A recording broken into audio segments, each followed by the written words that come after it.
Regional forms are definitely one of the best additions to the Pokemon franchise. I think one of the best aspects of this series is the aspect of science, where you can easily imagine the hundreds of Pokemon living in different ways and apply different strategies for survival depending on the region they inhabit, just like real-world Darwinism. And when a Pokemon inhabits a new place, sometimes they change their appearance, typing, and behavior dramatically. I think some of the best regional variants we've gotten so far are the ones that are dramatic changes, but still make a lot of sense when you consider the inspiration for this design shift. And from an art standpoint, it's a lot of fun to see designs that completely remix the Pokemon while making sure to stay somewhat connected to the source material in some way. On the topic of regional forms, last week I shared my idea for what California would be like as a Pokemon region, thanks to its vast array of different cultures and environments that would translate well to an interesting region in-game. So I thought it would be perfect if, just like Alola and Galar have done before, this hypothetical California region would offer its very own mix of older species that have adapted to California's various landscapes through new regional variants of their own. So let's get into it. Today's first regional form comes from the dense forests that lie in the northern part of California, which is the habitat of redwood trees, the tallest species of tree in the whole world. This area gets plenty of rain too, which is why the coastal redwood habitat is considered evergreen. So along with all the spider, bird, and plant Pokemon which would live in this redwood biome, I thought what Pokemon more appropriate for a transformation here than a tree Pokemon. Only the tree that we're transforming isn't actually a tree, but here in California, the Sudowoodo brought along by the logging and mining settlers from Johto have adapted to the forest they call home, and over time, they've developed a body that's actually covered in sturdy bark. Just like the beautiful redwood trees. Their arms no longer have fake leaves, but are instead covered in the evergreen needles. For this reason, they have a grass typing obviously, but they also have a secondary typing in fairy, to represent the mystical aspects of the giant trees, appreciated both by the Native Americans that have lived along them for thousands of years, and tourists now. Design-wise, this Sudowoodo variant has also developed a wood-like hat structure on the top of its head, perfect for roosting by birds. This hat would also have a leaf in it to look like a feather. So these hats kinda look like the cavalier hats that early European explorers, like Sir Francis Drake, used to wear when they explored California long ago. But mainly, these are meant to look like the hats donned by park rangers now, who work every day in California national parks to protect these trees. In universe, it would be explained that the human park rangers modeled their look after Californian Sudowoodos, and work alongside the creatures to protect their environment. Let's move out of the trees and into the hills around the region, where we'd find our second regional variant, the Rogen Rolla line. Only this time, these guys are a lot more shiny due to a certain mineral. Everyone knows about California's history starting in the mid-19th century, when gold was discovered in Coloma and prompted a massive surge of fortune seekers. Also, California is called the Golden State, so having a variant represent this was at the top of my list. I didn't change their designs up all too much, but what I did change was the color of their cores, to show how gold itself is now at the center of their bodies. These guys came from Unova and roamed the mountains here, eventually tunneling into mountains and eating the gold they found. Soon, the gold became part of its body, making its core a lot more sturdy, and helping it gain a steel type in the process. It could also be explained that the Rogen Rolla line here was used by settlers to find gold for themselves, since these Pokemon have an instinctual talent for scouting out gems, and the paths burrowed by Californian gigaliths became the directions used for modern mine shafts. They also have the power of alchemy as one of their two possible abilities, which is a reference to how gold was considered to be one of the 7 alchemic metals before modern periodic science. This next variant can be found pretty much everywhere in California, but it's mainly found in forests, both redwood and tropical. Here you'd find a familiar friend from Johto, Macargo. Only this time, Macargo takes the form of a banana slug. This is a common species of mollusk that lives up and down the Pacific coast, roaming the forest floors and feasting on things like moss. They also have pretty bad eyesight, which is why they have long tentacles to feel their way around instead. In a forest teeming with dangerous predators, you might think these guys have a terrible chance of survival.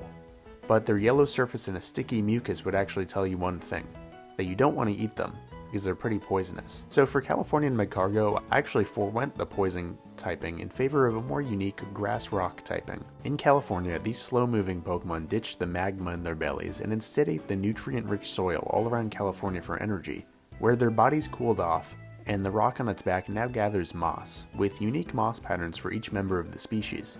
This would probably be the most common encounter of any regional form here, since things are about to get a whole lot weirder as we head down south. This middle part of the region is dominated by waterways. Everything from the vast bay surrounding San Francisco's equivalent to the rocky islands off the coast meant to resemble the Farallon or Channel Islands.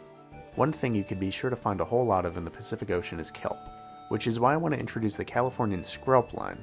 That's right, in California you can either find bull kelp or giant kelp. Just like plants, kelp are in need of a lot of sunlight to survive, and they float around using air sacs.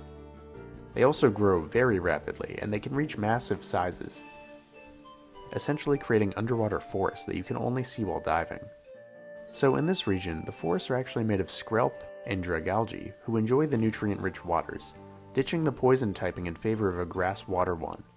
I think it would be neat if these were the original skelps, similar to how Alolan Executor is implied to be the original form of that Pokemon, and that skelp is meant to take on this appearance, but the waters in other regions are too polluted and make it a poison type instead. But in California, the pure forms of these guys are an important part of the ecosystem for other Pokemon, who use its massive seaweed appendages for protection from predators. Dragalge here are very regal and very gentle, and they're considered near the top of the food chain, save for one enemy. They would have trouble with Pincurchin, who like to eat its leaves.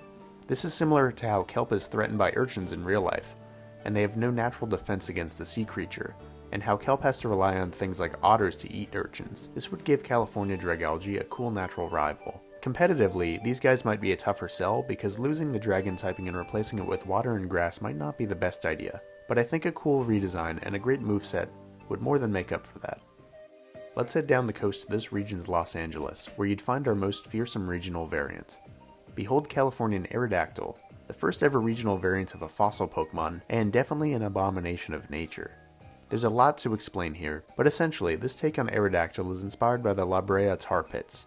This is a section of LA where natural petroleum, also known as asphalt or tar, has continuously seeped onto the surface for millions of years from the earth below. This creates a sticky substance where in ancient times animals got stuck in it and were essentially preserved forever. So Californian Aerodactyl would essentially be a skeleton brought back to life. You could revive it in a science lab next to this tar pit.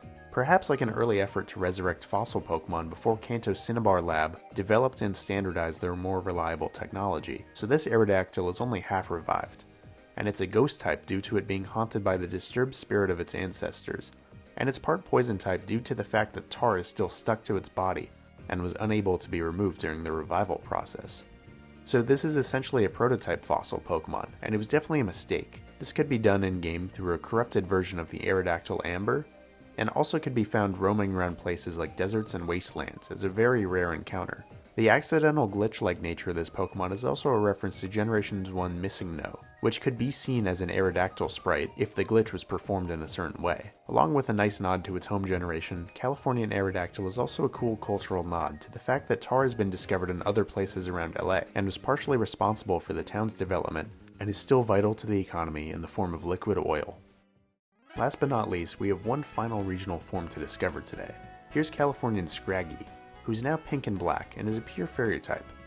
These little guys can be found all over the region in environments known as chaparrals, which are dry grasslands in California that harbor all sorts of unique life.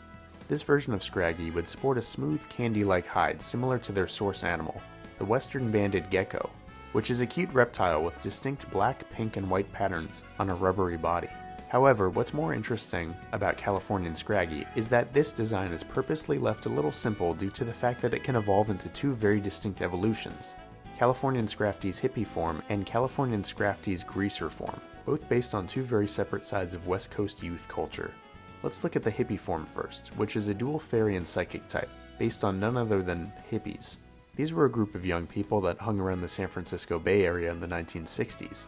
Responding to things like the Vietnam War, sexuality, and drug use in a famously non-violent manner, simply gathering in places like the Haight-Ashbury neighborhood and Golden Gate Park, simply to mingle, listen to music, and promote social change. So Californian Scrafty is an homage to this culture in fashion sense, using its long psychic lizard frills to cause good emotions for those around it, and make its community more peaceful, specifically the San Francisco counterpart in the region. But its other version, the greaser form, would be a dual dark fairy type.